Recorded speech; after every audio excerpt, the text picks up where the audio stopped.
entendre quelque chose de la parole de Dieu? Oui. Vous savez qu'on a 4 évangiles. Matthieu, Marc, Luc. Avez-vous déjà lu les 4 évangiles? Ce qui est intéressant, c'est les parallèles et les ressemblances qu'on retrouve dans les 3 premiers évangiles qu'on appelle les évangiles synoptiques, Matthieu, Marc et Luc. Et lorsqu'on arrive à Jean, ça change de beat. Avez-vous remarqué ça? Avez-vous remarqué que les 3 premiers évangiles sont très factuels, très historiques? Vous arrivez dans Jean, puis c'est mystique. Commencement était la parole. Ouh! Avez-vous remarqué? Mon ami, Jean est un évangile spécial. Jean est un évangile qui nous incite à la méditation profonde. Et savez-vous ce qui est intéressant avec l'évangile ou les lettres de Jean? C'est que pour pouvoir comprendre Jean en grec, ça prend une connaissance de 5000 mots. Là, vous dites, « Wow! 5000 mots! » Mais savez-vous que c'est le langage d'un enfant de 5 ans? Le langage d'un enfant de 5 ans pour passer sa vie à étudier Jean. Hey, ça rime! Un enfant de 5 ans, Jean. Yeah. Alors, tout ça pour vous emmener à vous dire que dans Jean, on retrouve des choses qui sont tout à fait uniques et particuliers au genre qu'on appelle joannique, le genre littéraire joannique.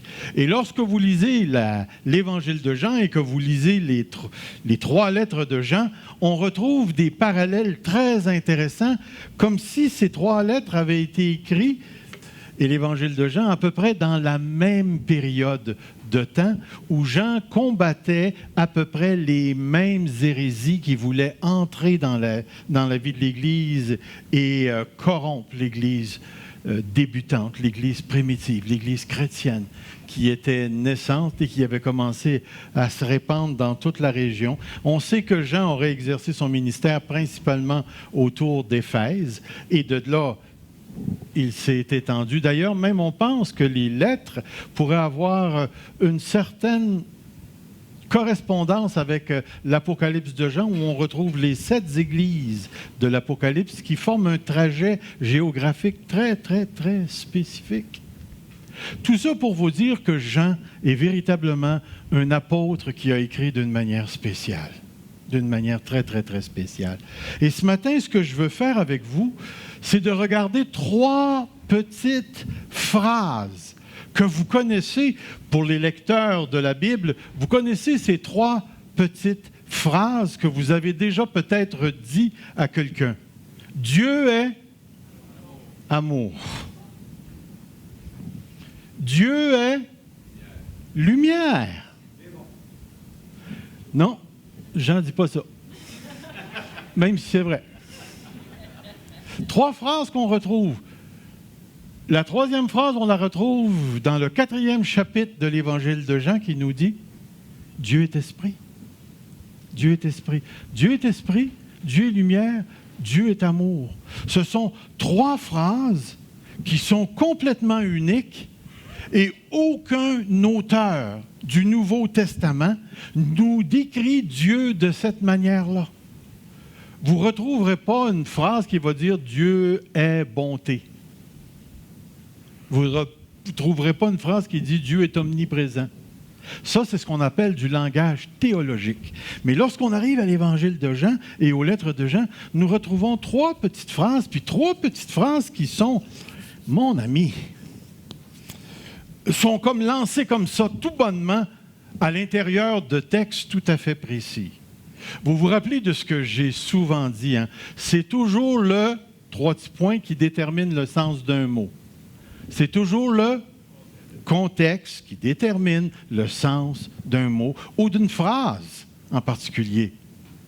Si, vous vous rappelez l'exemple que j'avais apporté si je vous ai dit « je suis tombé d'un pomme ». Vous vous rappelez, hein? C'est le gars, j'ai vu, quand moi j'ai rencontré ma femme, je suis tombé d'un pomme. Ou ça aurait pu être aussi, j'étais dans l'échelle en train de cueillir des pommes, puis j'ai tombé d'un pomme à terre. Tu sais, l'idée, le gars, il s'est évanoui, il est tombé d'un pomme, et ainsi de suite. Vous comprenez l'idée? C'est toujours le sens du contexte ou le contexte qui donne le sens au mot. Et ce matin, Dieu voulant, nous allons justement regarder cela. On arrive à cette première partie, puis on va les regarder une par une pour pouvoir en tirer le maximum de ce qu'on peut pour nos âmes ce matin. Alors, où est-ce que ça commence? Ça commence ici. Alors, il nous est dit,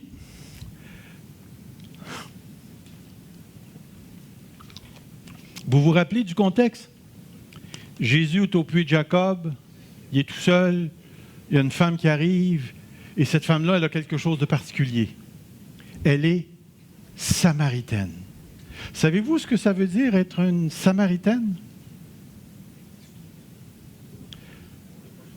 Ça veut dire la même chose que d'être de couleur noire au Mississippi ou dans le sud. Ou encore, je me disais, Seigneur, comment est-ce qu'on peut rendre ça vraiment pour démontrer là, la tension qu'il y avait entre les Juifs et les Samaritains? Essayez de vous imaginer que juste aux côtés de chez vous, il y a une personne qui fait partie de la liste des pédophiles. Comment allez-vous vous sentir? Mais c'était exactement ça. Les Juifs et les Samaritains, ça ne se parlait pas. Il y avait une animosité, il y avait une culture de haine entre ces deux groupes-là. Et tout d'un coup, cette Samaritaine se retrouve dans la présence de Jésus. Et là, ils commencent à avoir un discours entre eux. Puis à un moment donné, elle va poser la question, « Comment ça fait que tu me parles, toi qui es juif? » Et là, Jésus va commencer à l'introduire à l'eau éternelle, l'eau de la vie éternelle. Et là, ensuite, on va dire, « Femme, lui dit Jésus, à un certain moment donné, parce que dans leur discussion, la femme va apporter un problème territorial au niveau de l'adoration. Il va dire, nous, on adore sur cette montagne, puis vous, les Juifs, vous adorez sur cette montagne. Et là, Jésus va lui dire, vous ne savez pas ce que vous autres vous adorez. Nous, on le sait. Bonne réponse, je trouve. Jésus, ensuite, il va dire à la femme, femme, lui dit Jésus, crois-moi, l'heure vient, où ce ne sera ni sur cette montagne, en parlant du mont Gérazim, ni à Jérusalem, que vous adorerez le Père. Que vous adorerez le Père. Vous adorez ce que vous ne connaissez pas, nous adorons ce que nous connaissons, car le salut vient des Juifs. Mais l'heure vient. Et regardez la phrase qui suit. Elle est déjà venue. Où les vrais adorateurs adoreront le Père en esprit et en vérité, car ce sont là les adorateurs que le Père demande. Dieu est esprit. Il lâche la phrase. Dieu est esprit. Il faut que ceux qui l'adorent en esprit et en vérité. Voyez-vous ce qu'il est en train de dire ici? Il est en train de dire que depuis des millénaires, on est en train de réfléchir, on est en train d'adorer Dieu dans des lieux très géographiques. Toi, sur cette montagne-là, nous à Jérusalem. Et Jésus annonce quelque chose qui va complètement, mais complètement bouleverser toute la culture juive et toute la culture des adorateurs de Dieu de l'époque. Et l'une de ces affirmations ou de ce changement qui s'en vient, c'est que les vrais adorateurs, et je trouve ça intéressant qu'il met le mot « vrai », n'adoreront plus à partir d'un lieu géographique ici. Alors, il nous faut comprendre que l'expression, et ça c'est important, en esprit et en vérité, ne réfère pas à deux choses. Oups, minute là. En esprit et en vérité. Les mots esprit et vérité sont liés ensemble dans la langue originelle. Il y a juste un petit mot entre les deux, puis un petit mot avant les deux qui fait que, je vais vous lire ce qui suit, ce qui signifie que esprit, vérité réfère à la même chose. C'est-à-dire, on pourrait traduire en mauvais français, les vrais adorateurs de Dieu adoreront le Père en esprit, vérité. Les mots sont collés dans le grec ensemble.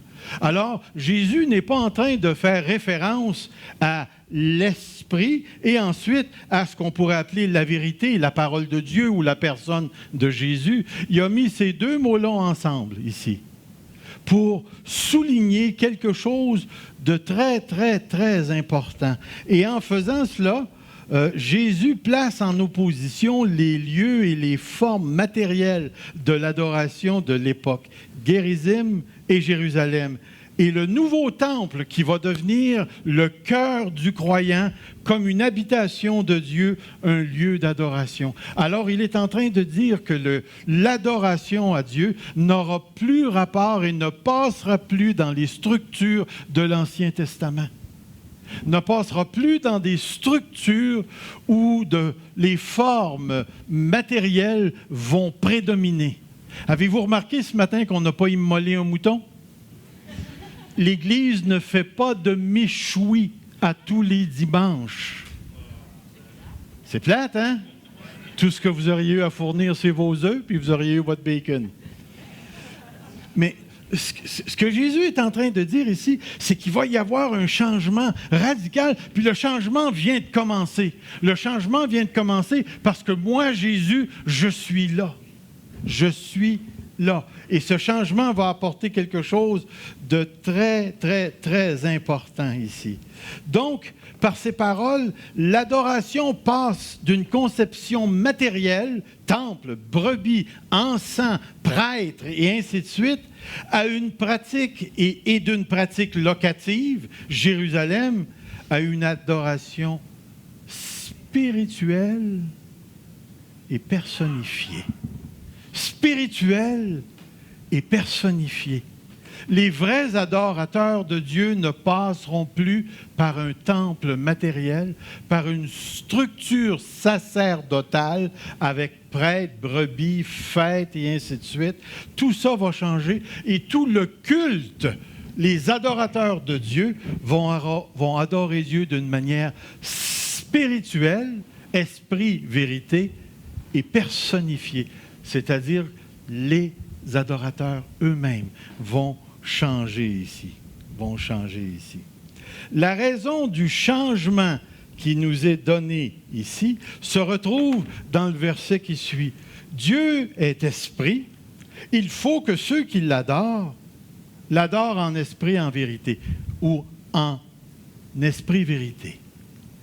Pourquoi pensez-vous que Jésus fait entrer cette phrase dans le texte? Car Dieu est esprit. Qu'est-ce que vous pensez que Jésus voulait dire par cette phrase-là? Regardez, il vient de parler de matérialité locative. C'est plus sur cette montagne, c'est plus sur cette montagne-là. C'est plus à Gérizim, c'est plus à Jérusalem. Dieu est esprit. Il faut donc que ceux qui adorent Dieu l'adorent en esprit. Qu'est-ce qu'il a voulu dire? Qu'est-ce qu'il a voulu dire, Jésus, ici? Ah, définitivement pas de statut. Pas de statut. Éliminer tout ce qui est matérialité.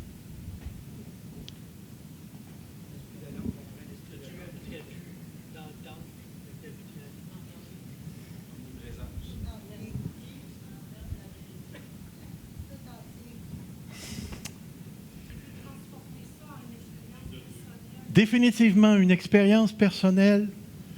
Dieu est en train de dire quelque chose de fondamental, puis je ne veux pas que vous le manquiez, parce que ça a un impact sur nous ce matin. Un gros impact sur nous ce matin. Lorsqu'on dit Dieu est esprit, éliminer la matérialité, qu'est-ce qu'on est en train de dire? Dieu n'est pas de chair. Dieu n'est pas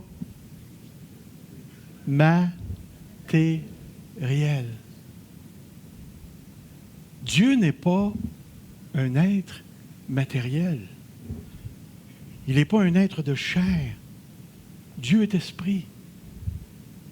Et la matérialité de l'Ancien Testament devait conduire, l'heure vient, et elle est déjà là. où les vrais adorateurs adoreront plus à travers un médium. Le temple, le sacerdoce, le prêtre, la brebis. Pourquoi? Parce que Dieu n'est pas de cette nature-là. Dieu est esprit. Il n'est pas de chair. On ne peut pas, comme notre sœur nous disait, se faire une statue de Dieu, une représentation de sa personne. Dieu, lui, là, il est immatériel. Alors, il faut absolument que ceux qui l'adorent dans, comprenez bien ce que je veux dire, dans l'immatérialité, en esprit et en vérité. Nous allons approcher Dieu à partir de maintenant. Voici l'heure vient, elle est déjà là, où nous n'approcherons plus Dieu de telle ou de telle manière. Nous allons approcher Dieu en esprit et vérité, parce que Dieu est esprit. Et ce que Jésus est en train de nous dire ici, c'est qu'un changement radical de l'approche à Dieu, l'adoration à Dieu, va changer complètement les choses. Et c'est pourquoi Dieu n'est pas de chair. Il faut donc que ceux et celles qui s'approchent de Dieu s'approchent en esprit vérité. Les implications sont très importantes pour nous ce matin. Pour ceux qui sont en Christ, il n'existe plus de lieu matériel sacré de rencontre avec Dieu. Pensez bien à ça. Est-ce que notre bâtisse est un lieu sacré? Quand on paye les factures, par exemple, ça fait sacré. Mais ce n'est plus un lieu sacré. Si demain matin, on se faisait enlever notre bâtisse, est-ce qu'on pourrait continuer à adorer Dieu? Présentement, là, celui qui est à la toilette, là, est-ce qu'il adore Dieu? C'est intéressant. Savez-vous, une fois, j'ai vécu une expérience tout à fait particulière. À un certain moment donné, j'étais en voiture, puis il y avait deux dames qui étaient assises sur le siège en arrière, puis ces deux dames ont commencé à se courber comme ça. « Oh, j'ai envie! » Je ne sais pas, tout ce qu'il y avait, c'était sa route. Il y avait un grand champ, puis il y avait un bar de danseuses pas loin. La seule place où on pouvait arrêter, c'était là. Fait qu'on est arrêté. Et gloire à Dieu, il n'y avait pas d'activité. Mais la porte était ouverte. Est-ce que je serais correct de dire que Dieu est entré dans un bar de danseuses? Pensez-y bien. Comment est-ce que je peux faire une telle affirmation? Prenez le temps de regarder les deux textes qui suivent. Vous les avez, j'espère que vous pouvez les lire en arrière. Regardez bien ce qui est écrit. Jésus lui dit, « Si quelqu'un m'aime, il gardera ma parole et mon Père l'aimera. Nous viendrons vers lui et nous ferons notre demeure chez lui. » Comprenez bien ce que Jésus est en train de dire. C'est dans l'Évangile de Jean. Dieu est esprit et c'est la seule raison pour laquelle il est capable de faire du cœur de l'homme son temple. Son temple. Jésus, ou l'apôtre Paul va dire, « Ne savez-vous pas que votre corps est le temple du Saint-Esprit qui est en vous? » Dites-moi, est-ce que Dieu est en vous ce matin?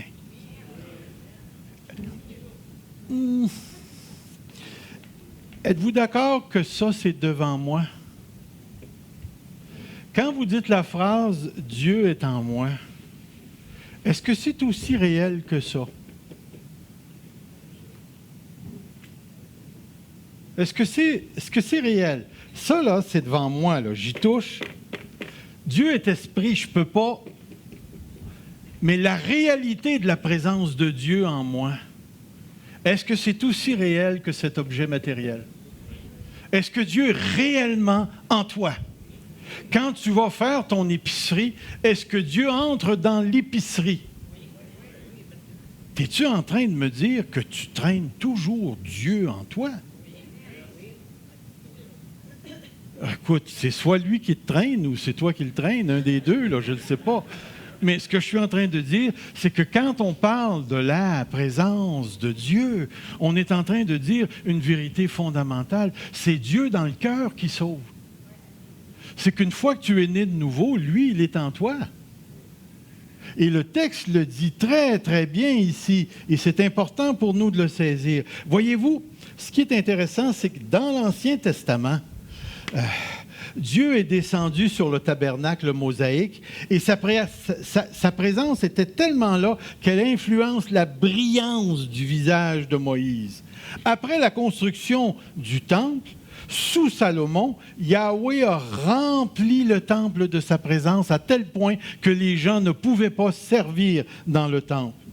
À un certain moment donné, Dieu va faire une prophétie. Il va dire, « Voici, j'enverrai mon messager. Il préparera le chemin devant moi. Et soudain entrera dans son temple le Seigneur que vous cherchez et le messager de l'alliance que vous désirez. Voici, il vient, dit l'Éternel des armées. » Et maintenant, je retourne en arrière, puis je regarde le dernier petit paragraphe. Jésus, le Dieu fait homme, est entré dans le temple de Jérusalem et il a accompli la prophétie de Malachie. Mais ça ne reste pas là. Il est dit, l'heure vient et elle est déjà là. L'heure vient et elle est déjà là. Voici celui qui m'aime. Nous viendrons et nous ferons notre demeure chez lui. Maintenant, tu es devenu individuellement et nous sommes devenus collectivement le temple de Dieu, le lieu spirituel de l'adoration. Ça veut dire que continuellement, en toute situation, en tout lieu où tu te trouves, en toi se trouve le Dieu qui est adoré en esprit et en vérité. Les vrais adorateurs de Dieu ont été transformés eux-mêmes en un lieu d'adoration.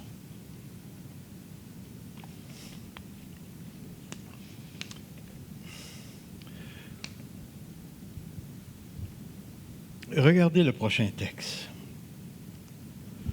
On va reprendre. Jésus lui répondit, « Si quelqu'un m'aime, il gardera ma parole, et mon Père l'aimera, nous viendrons vers lui, et nous ferons notre demeure chez lui. » Paul nous dit, quel rapport y a-t-il entre le temple de Dieu et les idoles? Car nous sommes le temple du Dieu vivant, comme il l'a dit. J'habiterai et je marcherai au milieu d'eux, je serai leur Dieu, ils seront mon peuple. J'aurais pu mettre Éphésiens. Nous sommes devenus une habitation de Dieu en esprit. En esprit. Frères et sœurs, l'application particulière de cette petite phrase « Dieu est esprit » a pour but de décrire que nous, les enfants de Dieu, nous sommes maintenant le lieu d'adoration. Si nous adorons Dieu, ce n'est pas en fonction de la bonne musique. Ce n'est pas parce qu'on a une bâtisse ou quoi que ce soit. Tu serais en plein milieu d'un camp de concentration où il n'y a pas de chauffage, pas de nourriture, comme nous disait la dame qui a écrit le Corinthian Book, où il y avait des puces, puis des poux, et puis au milieu de ça, cette femme-là priait et adorait Dieu. Il n'existe aucune situation personnelle, problématique, qui peut changer le fait que tu es maintenant le lieu où Dieu se fait adorer. Il n'existe aucun endroit, aussi corrompu soit-il, où la présence d'un enfant de Dieu n'est pas un indicateur de l'adoration de Dieu. Continuellement, nous sommes les vrais adorateurs parce que nous sommes maintenant l'habitation de Dieu en esprit. Ça veut dire qu'au niveau comportemental, nous sommes en présence d'une vérité très, très, très profonde. Nous avons la base de la communion avec Dieu parce que Dieu est en nous. Nous avons la certitude d'être écoutés dans nos prières parce que Dieu est en nous.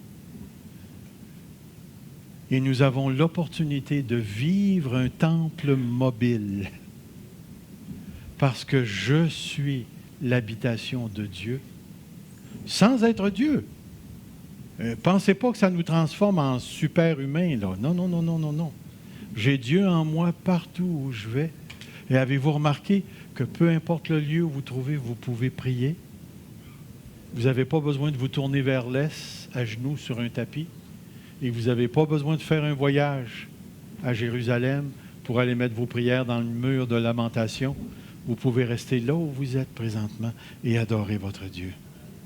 Tout ça parce que Dieu est esprit.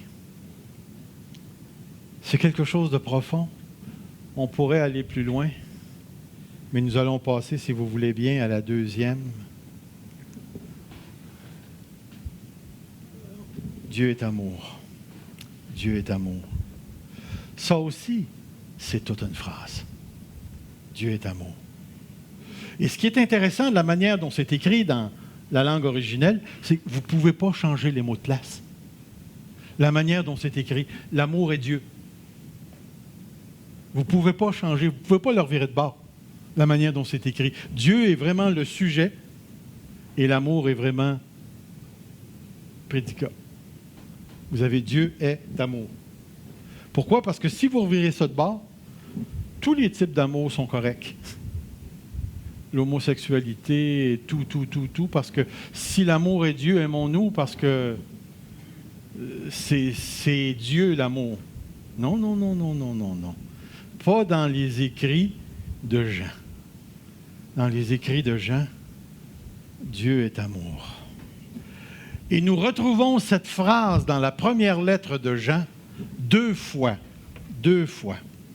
Voici, bien-aimés, aimons-nous les uns les autres, car l'amour est de Dieu, et quiconque aime est né de Dieu et connaît Dieu. Celui qui n'aime pas n'a pas connu Dieu, car Dieu est amour.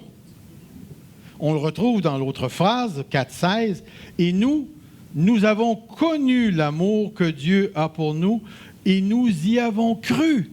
Dieu est amour, et celui qui demeure dans l'amour demeure en Dieu, et Dieu demeure en lui. Deux fois, cette phrase est placée dans des contextes tout à fait particuliers. Et je vais juste mettre ceci devant vous pour vous montrer où se situe. Ça se peut, j'ai essayé de mettre beaucoup de texte dans une petite diapo, ça se peut que vous ayez de la misère à le lire. On va voir. Je vais vous le lire. Bien-aimés, aimons-nous les uns les autres, car l'amour est de Dieu. Quiconque aime est né de Dieu, connaît Dieu. Celui qui n'aime pas n'a pas connu Dieu, car Dieu est amour. L'amour a été manifesté envers nous, en ce que Dieu a envoyé son Fils unique dans le monde, afin que nous vivions par lui. Et cet amour consiste non point en ce que nous avons aimé Dieu, mais en ce qu'il nous a aimés, on pourrait mettre entre parenthèses, le premier, et a envoyé son Fils comme victime expiatoire pour nos péchés. Ce qui est intéressant ici, c'est que cette portion de texte est précédée par un autre groupe de textes. Le texte dans 1 Jean 4, 1 à 6, nous parle de ne pas prêter, de faire confiance à tout esprit.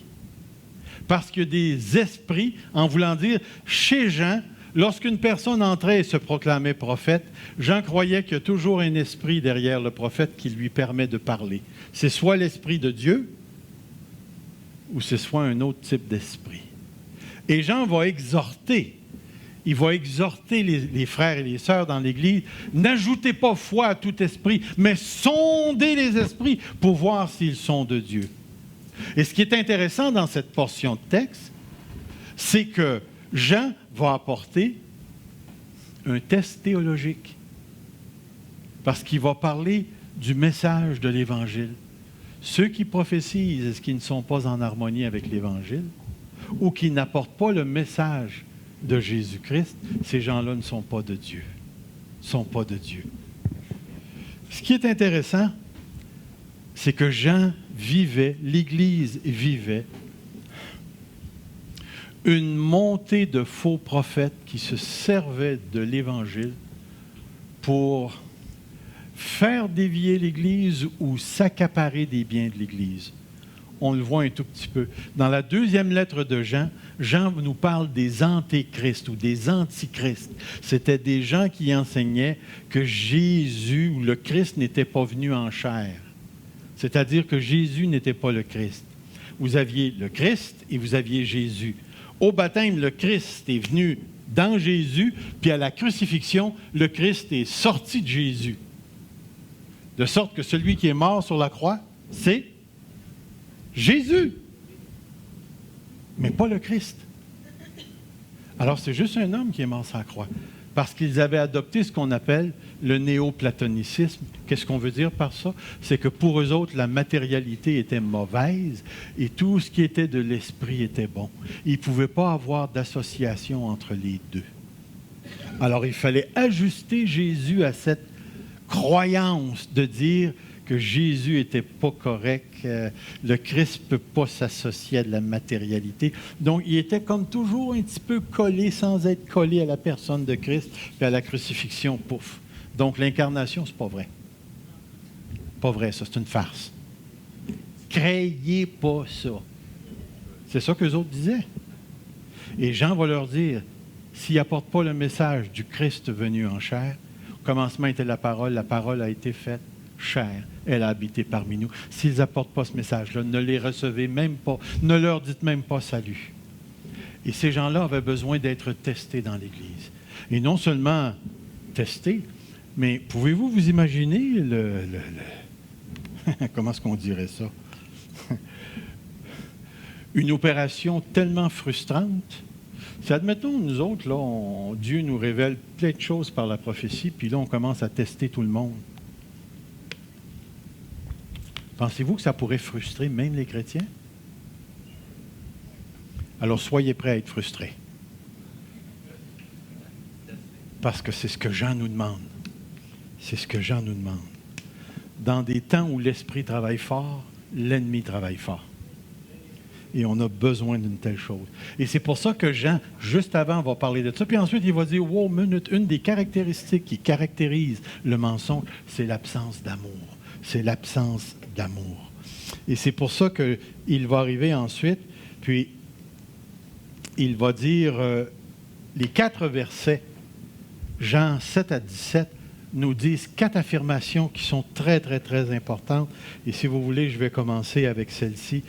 Origine et effet de l'amour de Dieu, 1 Jean 4, 7. Bien-aimés, aimons-nous les uns les autres, car l'amour est de Dieu. De Dieu. C'est-à-dire, l'amour dont Jean parle a son origine en la personne de Dieu. En la personne de Dieu. Donc, on ne parle pas de n'importe quel amour. Ici, dans le contexte, on parle de l'amour de Dieu, non pas de l'amour humain. Ensuite, le prochain, le statut de celui qui n'aime pas Dieu. Il va dire, celui qui n'aime pas n'a pas connu Dieu, car Dieu est amour. Avez-vous remarqué le verset précédent? Celui qui aime est né de Dieu et connaît Dieu.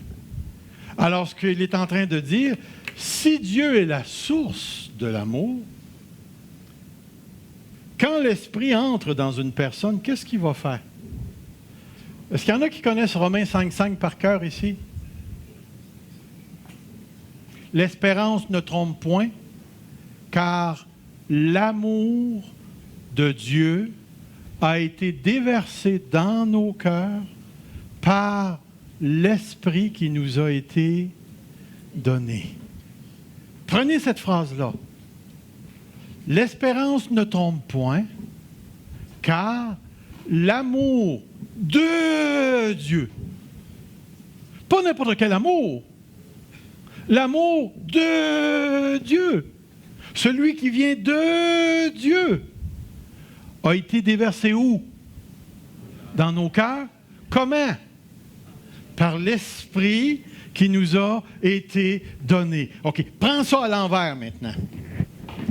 L'esprit qui rentre dans le cœur dépose quoi? L'amour. Mais quel amour? L'amour que Dieu est la source. Voyez-vous l'idée? C'est que c'est impossible, c'est impossible, c'est impossible d'être un chrétien, un enfant de Dieu né de nouveau, qui a l'Esprit de Dieu et qui n'a pas l'amour. Oh, minute, là. Wow! Comment ça se fait qu'il y a de la haine dans l'Église? Les chrétiens parlent contre les autres. Pouvez-vous voir la fichue de contradiction quand on agit de cette manière-là? Pourquoi? Parce que c'est impossible d'être un enfant de Dieu et que l'Esprit de Dieu soit en toi et que tu n'aies pas l'amour. Parce que celui qui n'aime pas ne connaît pas Dieu. Alors, il existe... Voyez-vous, je trouve ça tellement intéressant. Parce qu'on dit, « Ah, Christ est dans mon cœur, j'ai été pardonné de tous mes péchés. » C'est vrai. Mais ce qu'on a besoin d'entendre, c'est, « Ah, je suis rempli d'amour, j'ai l'Esprit. » C'est ça qu'on a besoin d'entendre. Parce que ça aussi, c'est vrai. Sais-tu ce que ça veut dire? Ça veut dire que si Dieu est esprit qu'il habite en toi, il est impossible que son habitation n'engendre pas l'amour en toi. C'est impossible. C'est impossible. C'est impossible. C'est ce que Jean est en train de nous dire ici. Regardez le passage qui suit. Il va dire le but de la manifestation de l'amour de Dieu. L'amour de Dieu a été manifesté envers nous en ce que Dieu a envoyé son Fils unique dans le monde. Puis regardez la petite phrase de but. Afin que nous vivions par lui. Vous rappelez-vous le texte? Nous viendrons et nous ferons notre demeure. C'est qui ça, nous? Oui, mais c'est nous. C'est qui ça, le nous? Le Fils, le Père et le Saint-Esprit. Voyez-vous l'idée? Et la quatrième chose, je la mets devant vous encore une fois, le moyen par lequel se manifeste, et cet amour ne consiste point en ce que nous avons aimé Dieu, mais en ce qu'il nous a aimés. Il nous a aimés et a envoyé son Fils Jésus-Christ, victime expiatoire pour nos péchés. Si vous prenez tout le texte, là, une personne qui connaît Dieu est une personne qui est née de nouveau parce que cette personne-là le démontre par amour. Celui qui n'aime pas n'a aucune relation avec Dieu. Aucune relation avec Dieu. Aucune relation. Puis plus que ça, Jésus-Christ joue un rôle central parce qu'il a été envoyé pour que nous vivions en lui. Puis Jésus-Christ, pour vivre en lui, il a pris nos péchés. Tout ça se tient. En traitant avec la question du péché, l'Esprit de Dieu est venu en nous et a engendré cet amour. Puis par cet amour, la présence de cet amour, il est indicateur de cette connaissance, de cette... Je ne sais pas si je pourrais appeler ça comme ça, connaisseurs relationnels, quelque chose comme ça. Prenez la phrase, là. C'est une connaissance de Dieu qui est la relation que j'ai avec lui. Ce n'est pas une connaissance juste intellectuelle, ce n'est pas une connaissance propositionnelle, Dieu existe, Dieu est amour. Non, c'est une connaissance relationnelle, vivante, réaliste, réelle, qui est là et par laquelle nous vivons. Et c'est pour ça, cette petite phrase-là, Dieu est amour, c'est super, super important ici. Il y a trois choses qu'il faut savoir ici. La première, c'est celle-ci. Dieu est source et c'est pour cela que c'est pour cela que ça sort de la source. Hey, j'ai écrit ça en Dieu est amour. Ah oui, c'est pour cela que ça sort de la source. C'est pour ça. Alors, si Dieu est amour, ce qui sort de Dieu, c'est quoi? C'est l'amour. Puis là, on voit ici, là, c'est marqué, car l'amour est de Dieu, car Dieu est amour. On va aller à l'autre. On a le verset. La phrase clé, Dieu est amour, est dans ce contexte utilisé comme une explication pour les deux conditions préalables, c'est-à-dire le croyant, quiconque aime est né de Dieu, et non-croyant, celui qui n'aime pas n'a pas connu Dieu. Dans les deux cas, la phrase « Dieu est amour », oui, nous décrit la personne de Dieu, mais cette phrase-là est utilisée pour soutenir une autre thèse, comme on pourrait dire, un autre argumentaire. Si Dieu est amour, la connaissance de cet amour est primordiale. La non-connaissance de cet amour est fatale. Fatale. Il y a un auteur qui a écrit quelque chose que j'ai trouvé très intéressant. Il va dire ici, le rôle de l'affirmation « Dieu est amour » est ici fondamental parce qu'elle nous place dans un radicalisme divin. Puis regardez ce qu'il a écrit. Il a écrit « Faillir à ce point d'aimer n'est pas un simple manque à l'éthique chrétienne, l'obligation d'aimer, c'est complètement manquer le salut. Complètement manquer le salut. C'est pour ça que c'est super important ici. L'amour rend aveugle, mais le mariage rend la vue. Vous avez déjà entendu ça? Mais la phrase « Il n'y a que l'amour qui rend la vue spirituelle » est une parole fondamentale. Celui qui aime connaît Dieu. Est-ce qu'on arrive là? Jean nous révèle l'une de ses convictions les plus profondes. Il croit que les qualités communicables de Dieu, ce qu'on appelle les attributs de Dieu, parce que vous savez, il y a des attributs qui sont communicables à l'être humain et il y a des attributs qui ne le sont pas. Un des attributs, là, que moi j'aimerais avoir, mais que je ne pourrai jamais avoir, c'est d'être omniprésent. Parce que présentement, je pourrais être avec ma femme, puis elle pourrait me faire à déjeuner. Mais comme je ne suis pas omniprésent, j'ai été obligé d'aller au thym. Oh, je savais que ça vous ferait réagir, hein? Je le savais. Mais voyez-vous ce que Jean est en train de dire, ce que cette conviction dit? Il croit que les qualités communicables sont transformatrices dès que Dieu fait sa demeure chez le croyant. Aussitôt que Dieu rentre, le changement commence. Le changement, il est d'une manière initiale instantanée. Dès que tu reçois Jésus, tu ne peux plus voir comme tu voyais auparavant. Il y a un changement radical qui se passe. Et ensuite, cet amour se développe dans ta vie, ce qu'on appelle la sanctification, la progression dans cette maturité spirituelle. Mais aussitôt que ça rentre, ça change. Et Jean avait cette conviction. Tu vas rencontrer un frère en Chine, tu vas rencontrer un frère en Afrique, ou tu vas le rencontrer aux États-Unis, tu vas voir qu'aussitôt que tu te mets à parler de Jésus, il y a correspondance et coïncidence entre nous. Il y a quelque chose. Avez-vous déjà rencontré des gens qui ont dit « Moi, j'aimerais avoir ce que tu as. » Tu as quelque chose, toi. Je crée bien que j'ai quelque chose. J'ai Dieu. Alors, l'idée, elle est là. Aussitôt que Dieu rentre, ça change. Pourquoi? Parce que Dieu est amour. Et si la source produit l'amour, celui qui rentre en toi produit l'amour. Produit l'amour. Ainsi, connaître Dieu équivaut sans contredit à aimer comme lui. À aimer comme lui. Bien-aimé, j'espère que c'est là. Oui.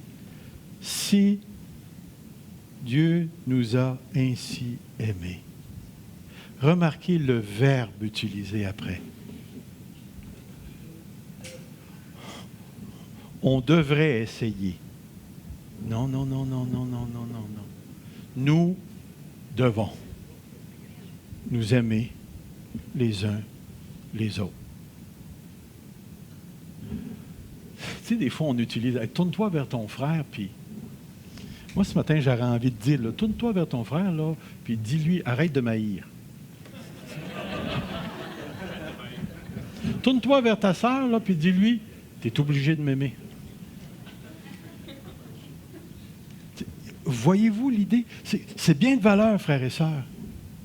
Mais lorsque Dieu affirme, lorsque Jean affirme Dieu est amour, il ne l'affirme pas pour faire une affirmation théologique sur la personne de Dieu. Il est en train de faire une affirmation relationnelle. Celui qui est en toi te place nécessairement, obligatoirement, dans une relation d'amour avec l'autre et avec lui. Obligatoirement. Il me reste quelques minutes pour vous parler du deuxième. On n'aura peut-être pas le temps de tout voir, mais ensuite, on arrive ici, Dieu et lumière. Encore une fois, on se retrouve. La nouvelle ou le message que nous avons appris de lui, que nous vous annonçons, c'est que Dieu est lumière et qu'il n'y a point de ténèbres en lui.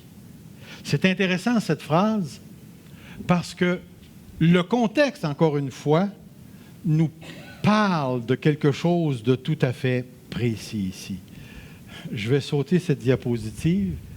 Nous avons dans l'Évangile de Jean la lumière utilisée comme étant un élément de connaissance, mais c'est aussi utilisé comme un élément moral. Jésus répondit, n'y a-t-il pas 12 heures dans le jour? Si quelqu'un marche pendant le jour, il ne trébuchera pas parce qu'il voit la lumière de ce monde. Dans ce contexte, voir la lumière de ce monde, c'est voir quelque chose de tout à fait précis que je vais développer un petit peu plus. Pourquoi une affirmation morale? Dieu est lumière, il n'y a pas de ténèbres en lui, aucun est une affirmation morale. Parce que dans le contexte immédiat, la phrase « Dieu est lumière », puis remarquez, est insérée ou coincée entre l'idée de message et communion, et les 5 phrases conditionnelles qui débutent avec un « si ». Là, regardez bien là. Essayez pas de lire, ça va être trop petit. Essayez de voir, j'espère que vous allez être capable de voir les mots principaux. Est-ce que vous voyez les mots principaux? Vous voyez les si, il y en a 5. Si nous disons que nous aimons, que nous sommes en communion avec Dieu, que nous marchions dans les ténèbres, nous mentons et nous ne pratiquons pas la vérité. Ça va, ça? Mais si vous lisez au début, ce que nous avons entendu, communion, le message, communion, message, Dieu et lumière, si. C'est la structure que j'aimerais que vous puissiez voir ici. Dans l'autre structure, j'espère que vous la voyez un petit peu plus. C'est un petit peu plus clair. Et ce que nous avons, ça ressemble à ceci. Nous avons Jean, dans les 4 premiers versets, va être en train de dire ceci. Ce qu'on a vu dès le commencement, ce que nous avons touché, ce que nous avons vu, ce que nous avons contemplé, blablabla, blablabla, nous vous l'annonçons. Nous vous l'annonçons pour que vous soyez en communion avec nous. Puis notre communion avec nous est avec le Père et son Fils Jésus-Christ. Puis là, après ça, il va reprendre, rendu au verset 5, il va dire, bien, ce que nous avons vu, ce que nous avons entendu, c'est le message que nous vous annonçons. Jésus-Christ, le Père, communion. Et c'est quoi le message? Mais c'est que quelque part dans tout ça, Dieu est lumière. Qu'est-ce qu'il est en train de dire? Dieu est lumière. Dieu est lumière. Et tout de suite après, il va dire, si quelqu'un dit qu'il est en communion avec lui, qu'il marche dans les ténèbres, ce gars-là, c'est un menteur. C'est ça qu'il est en train de dire. Donc, on voit que la phrase « Dieu est lumière » transporte un contexte ou transporte une signification morale. C'est-à-dire que vous ne retrouverez en Dieu aucun mal moral. Aucun mal moral. Aucun mal moral. On retrouve exactement le même raisonnement dans le texte qui va suivre les 6 ou les 5 si. Je ne sais pas si c'est écrit trop petit, mais au moins écoutez-moi. Il est lui-même une victime expiatoire pour nos péchés, non seulement pour les nôtres, mais aussi pour ceux du monde entier. Regardez ce qu'il va dire ensuite. Si nous gardons ses commandements, par là, nous savons que nous l'avons connu. On revient avec le mot « connaître ». Celui qui dit « je l'ai connu » et qui ne garde pas ses commandements est un menteur, la vérité n'est point en lui. Oups, ça ressemble à ce qu'on a déjà vu. Mais celui qui garde sa parole, l'amour de Dieu est véritablement parfait. Le mot parfait ne veut pas dire sans faille, il veut dire a atteint son but en lui. Par là, nous savons que nous sommes en lui. Si nous obéissons puis nous marchons comme lui a marché, nous savons que nous sommes en lui. Celui qui dit qu'il demeure en lui doit marcher aussi comme lui, le Seigneur, a marché. Qu'est-ce qu'il est en train de dire? Il est en train de dire, tu ne peux pas juste affirmer que Dieu est en toi. Ça se manifeste, ça se démontre. On peut le voir. C'est important ici. Si Dieu est d'une perfection morale par excellence, qu'est-ce qu'on devrait retrouver dans la vie de ceux qui sont en communion avec Dieu? C'est certain que je ne suis pas en train de parler de perfection. Écoutez, je le sais, je suis marié. Ben écoutez, c'est vrai. Est-ce que je me trompe? J'étais beau, fin, sage, intelligent et super intéressant au début. Et maintenant, tout ce qui reste, c'est que je suis beau. Je le savais que vous réagiriez. Mais est-ce que vous voyez l'idée? Il faut vivre avec une personne pour comprendre qu'il y a des côtés noirs chez la personne. Il n'y a personne de parfait. Alors Dieu ne peut pas parler de perfection. Mais j'espère que si vous regardez à l'ensemble de ma vie, à l'ensemble de mon mariage, vous allez voir que je marche avec Dieu et qu'Evelyne marche avec Dieu. Si on regarde à l'ensemble de votre vie, est-ce que vous marchez avec lui? Est-ce que vous marchez comme lui? Est-ce que vous vivez pour lui? Est-ce que vous vivez par lui? C'est de ça que j'en parle ici. Parce qu'il va dire, nous avons un avocat auprès du Père. Si nous avons péché, il est fidèle et juste pour nous pardonner. C'est quelque chose qui arrive continuellement. Le pardon fait partie de ma vie continuellement. Dieu est obligé de me pardonner. Je pense qu'il est rendu à 6 883 534 fois. Est-ce que vous voyez l'idée? C'est que Dieu est continuellement en train de me pardonner parce que je ne serai jamais au ciel ici-bas sur la terre. Mais je sais une chose, c'est que l'orientation, la direction de ma vie est orientée vers lui, par lui et pour lui. Et ici, c'est tellement, tellement important pour notre Seigneur ici. Nous retrouvons cette pensée véridique, j'espère que c'est celle-là, dans la communion avec Dieu à partir du message annoncé par le Christ que Dieu est lumière, nous retrouvons l'obligation morale. L'obligation morale. L'obligation morale est intrinsèque à la prédication de l'Évangile. Est-ce que vous savez ce que le mot intrinsèque veut dire? Ça appartient à la nature de l'Évangile. C'est pour ça que le chrétien ne peut pas pratiquer tranquillement le péché. Il ne peut pas rester dans le péché. Il y a quelque chose qui nous dérange quand on pêche. Et savez-vous, c'est quoi qui nous dérange? C'est l'Esprit. Ben oui, c'est l'Esprit. L'Esprit qui demeure en nous. Qui demeure en nous, ici. C'est pourquoi le vrai christianisme n'est pas un ensemble de doctrines seulement, mais une manière morale de vivre qui ne peut être sans la présence de la nouvelle naissance. Avez-vous remarqué que le jour où vous avez été sauvé, votre conscience du bien et du mal s'est aiguisée? Ça, c'est l'Esprit de Dieu en nous, en nous, en nous. Alors, si quelqu'un dit « j'aime Dieu » et qu'il haïsse son frère, c'est un menteur, car celui qui n'aime pas son frère qu'il voit ne peut aimer Dieu qu'il ne voit pas. Dieu est lumière. Il n'y a aucune défectuosité morale en la personne de Dieu. Et c'est pourquoi j'arrive ici en terminant. Dieu est esprit, nous sommes maintenant des adorateurs spirituels, le nouveau lieu d'adoration.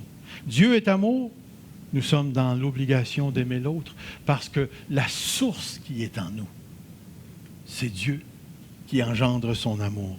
Dieu est lumière, nous sommes dans l'application morale de la communion les uns avec les autres. Nous devons vivre et marcher comme lui a marché. Et c'est pourquoi, Église Fusion, je nous dis ce matin, adorons, car Dieu est esprit. Adore dans tous les lieux, dans toutes les places. Il n'y a aucun lieu chez toi ou en dehors de chez toi qui ne peut pas être le lieu de l'adoration, car c'est toi qui es le lieu de l'adoration. Aimons-nous, car Dieu est amour. Frères et sœurs, il y a en nous l'amour de Dieu par le Saint-Esprit. Et je vais te dire quelque chose que je crois de tout mon cœur. Je suis encore capable de t'haïr. Mais je suis encore plus capable de choisir de t'aimer. Et cela, indépendamment de ce que tu me fais. Et tu l'as à l'intérieur de toi, cet amour-là. Tu l'as. En dépit de tout ce que l'autre fait, j'ai la puissance d'aimer. Puis je te le dis, moi je le crois. Et parce que je le crois, marchons comme lui, car Dieu est lumière. Savais-tu que tu es maintenant, partout où tu vas? Watch bien la phrase que je vais dire. Tu es la présence de Dieu pour tous les autres qui ne le connaissent pas. Vous rappelez-vous dans le sermon sur la montagne que ta lumière brille. Mets pas ça autour du boisseau, mais accroche-le. Nous ne sommes pas Dieu, mais nous sommes les porteurs de sa présence devant un monde qui se meurt et qui s'en va en enfer. Alors mon frère, ma sœur, n'oublie pas ce matin. Dieu est esprit, Dieu est lumière et Dieu est amour. Transforme l'Église Fusion. Transforme-nous, Seigneur, ce matin. Fais de nous des lumières, des temples d'adoration, Seigneur. Et que nous soyons les guides spirituels de tous ceux et celles qui sont autour de nous qui ne te connaissent pas. Loué soit ton saint nom, Seigneur Jésus. Amen. Que le Seigneur Dieu vous bénisse tous ce matin. Amen.